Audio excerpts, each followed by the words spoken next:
We're at the 2013 College Championships in Madison, Wisconsin, part of the 2013 College Tour presented by Spin Ultimate. For Skyd Magazine, I'm Ryan Thompson, here with Adam Lerman and Cami Groom. Let's start with the Pool A action.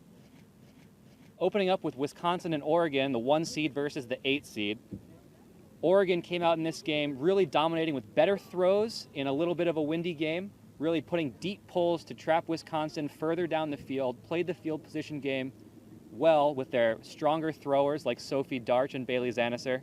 And Bethany Kaler really came up with some big goals for Oregon in this game, as Oregon ran away 15-9 winners. In other Pool A action, in the same round, Stanford beat Minnesota. Stanford won 15-9. Stanford's goal here was to contain Sarah Meckstroth, the All-American from Minnesota. They couldn't do it in man defense. They switched to zone, and in the second half ran off with it. 8-7 at halftime, 15-9 final, Stanford over Minnesota. Later on in Pool A, Stanford, though, would fall to Northeastern, 12-13. Stanford went up early, but Northeastern really sealed the deal with a 5-game run in the middle of the game, playing a tricky zone to go up 10-6. Stanford would come back, try and catch up, but they couldn't do it, falling on Universe Point, 12-13. Moving over to Pool B, we had in the first round UBC versus Santa Barbara. The Canadians taking on, from the Southwest, Santa Barbara, the 2011 champions, playing again with their top players almost the entire game. Lisa Pitt-Caithley couldn't be stopped by one player on UBC. They had to use two. They double-teamed. And in the end, UBC's stronger, deeper roster really pulled it out. In the second half, Crystal Koo had 5 assists. And really, with Rena Kawabata, Amira Madison spreading the field wide, UCSB was chasing and couldn't keep up, and they fell 15-11 to the Thunderbirds. Later on in Pool B, Santa Barbara played Georgia, and this game they came out once again. Lisa Pitt-Caithley couldn't be stopped, but Georgia did not double team. They played man-to-man, and Santa Barbara really went up early, took half 8-3, ran out 15-11 winners there. Georgia just looked rusty. They looked tired and nervous. Not great for a first game at Nationals. In the same round, UBC took on Carleton, a matchup of the 1 and 2 seeds in that pool, the 2 versus the 7 overall. Carleton played a big zone with a tall cup, lots of players 5'8" to 6 feet tall. Flannery McArdle, Grace Quintana. This game was back and forth the whole time. UBC using Crystal Koo's blades and hammers to get over that tall cup. But Carleton coming back the other way with Anna Reed, Julia Snyder, and Taylor Want. Great throws for them, hitting Marley Hartman-Filson deep over and over again, and Flannery McArdle as a big target near the end zone. In the end, with the game tied, Grace Quintana got a point block in the cup. Carleton broke to go up and win. They won 15-13 there. Close game, one of the best games of the day. Carleton sits atop Pool B at 2-0. And Cami, you saw another game in Pool B later on, Northwestern versus Georgia. Northwestern there, coming up as the underseed. How'd they do in that game?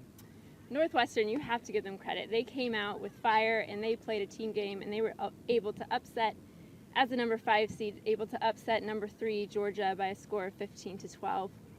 And you really, watching this game, Leanne Hoffman was the star of this game in every aspect of the game, from pulls to defense to catching under and throwing deep. She was phenomenal. Great, thanks, Cami. Northwestern now with a chance to make pre-quarters if they beat Santa Barbara tomorrow. Adam, you had the first game in Pool C, UCF versus Ohio State. How was that one? So it was very calm this morning, and both teams in this game were playing a whole lot of zone. Central Florida played very tight lines, while Ohio State was happy to rotate lots and lots of players. In the second half, Ohio State was able to pull away behind some big hammers or scoobers from Paige Soper, and they ended up winning that game 15-12. Great. In the next game from Pool C, the big showcase game, Iowa State versus Ohio State, Centex rematch. Iowa State looked good on offense. Some great plays. Megan Liu to Cami Nelson with some great layout grabs in the end zone. Phenomenal plays there, but really Iowa State couldn't put pressure on Ohio State with their defense. Ohio State just worked it down the field over and over and over again, and Iowa State got punished on the turn. Ohio State's offense looked as good from their D-line as it did from their O-line. They ran out 15-11 winners to make the upset over Iowa State. That's the 6 over the 3. And in the same round in Pool C, Cami, you had the Central Florida UVA game, the 4 seed versus the 3 seed there. How'd that one end up? Well, we have another upset in Pool C. UCF was able to take down UVA by a score of 15-10. And this game was really about the UCF zone. They were able to force some drops early on what seemed to be a rather nervous and complacent Virginia team.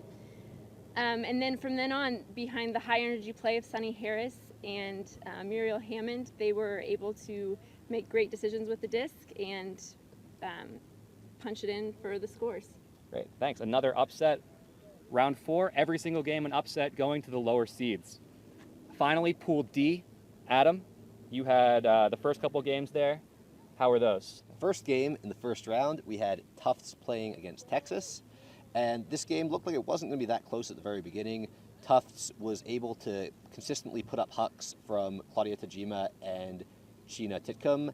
And regardless of what the marks were, they were putting discs deep. They were coming down with a lot of them, and they were playing the field position game, while Texas was really getting trapped in and forced to throw a lot of passes.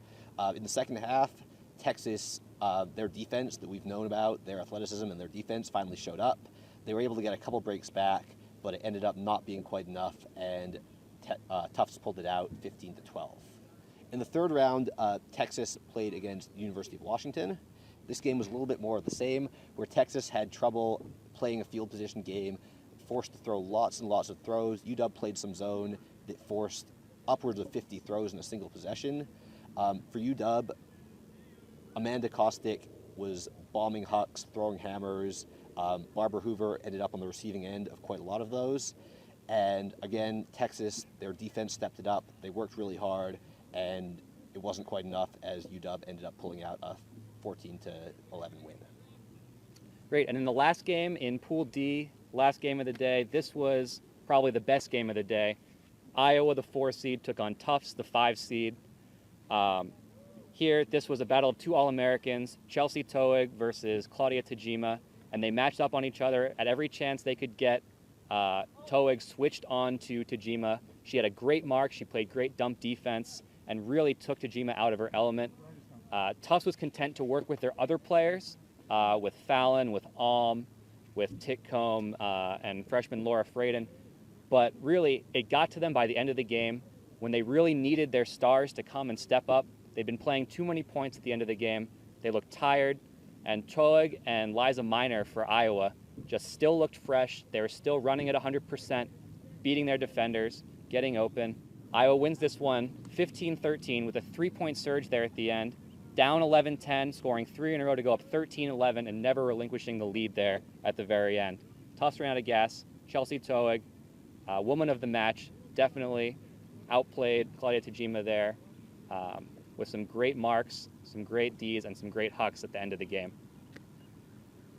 Thanks, Cami. Thanks, Adam. For Skide Magazine, I'm Ryan Thompson, wrapping up day 1 at the 2013 College Championships. Thanks for watching.